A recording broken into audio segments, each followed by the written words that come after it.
çdo musliman dhe muslimane që vdes pa i bë shok Zotit, pa i bërë shirk Allahut. Shirku o vëllezër ca llojesh është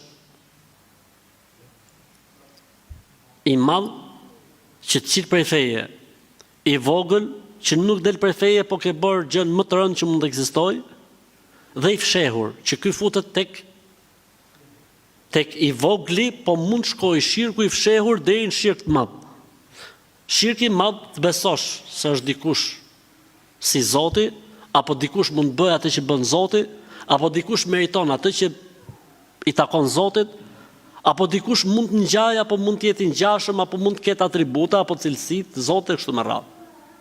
Ky quhet shirku i madh. Shirku i vogël të betohesh në emër dikujt tjetër përveç emrit Allahut, të bësh veprime të cilat, domethënë, edhe pse ti nuk i beson, po faktikisht janë të rënda, siç është për shembull kurioziteti në ndjekjen e fjalëve që thon fallxhorët ose astrologët, këto që parashikojnë të ardhmen, e kështu me radhë.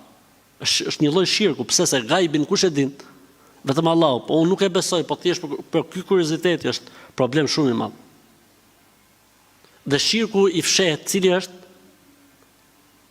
syfajësia, që do thotë nëse një moment caktuar bën diçka për tu duk apo për ta parë njerëzit, futet tek pjesa e syfajësisë. I dërguari Allahut sallallahu alaihi wasallam në hadithin e Abu Dharrit radhiyallahu ta'ala anhu i tha Abu Dharrit: "Më erdhi mbrëm një i dërguar nga Zoti im dhe më tha: O Muhammed,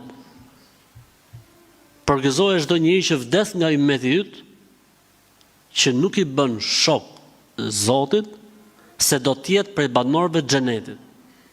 Tha Abu Dharri: "Wa in sarqa wa in zana", tha i pejgamberi Zotit, pa edhe nëse bën punë të liga, tha wa in sarqa wa in zana. Ai e përsëriste dhe pejgamberi e përsëriste, ai e përsëriste dhe pejgamberi e përsëriste, derisa tha pejgamberi sallallahu po deshi apo s'deshi Abu Dharri. Pra nuk është në dorën tatë Abu Dharr kjo gjë, po është në dorë të kujt?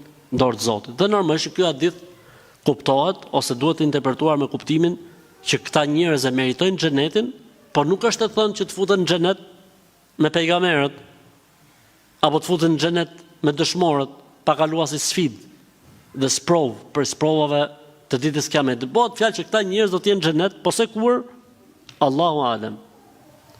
Mund t'i mëshirojë Zoti, por edhe ndoshta kanë nevojë për të pastruar, pastaj që të jenë për banorëve të xhenetit.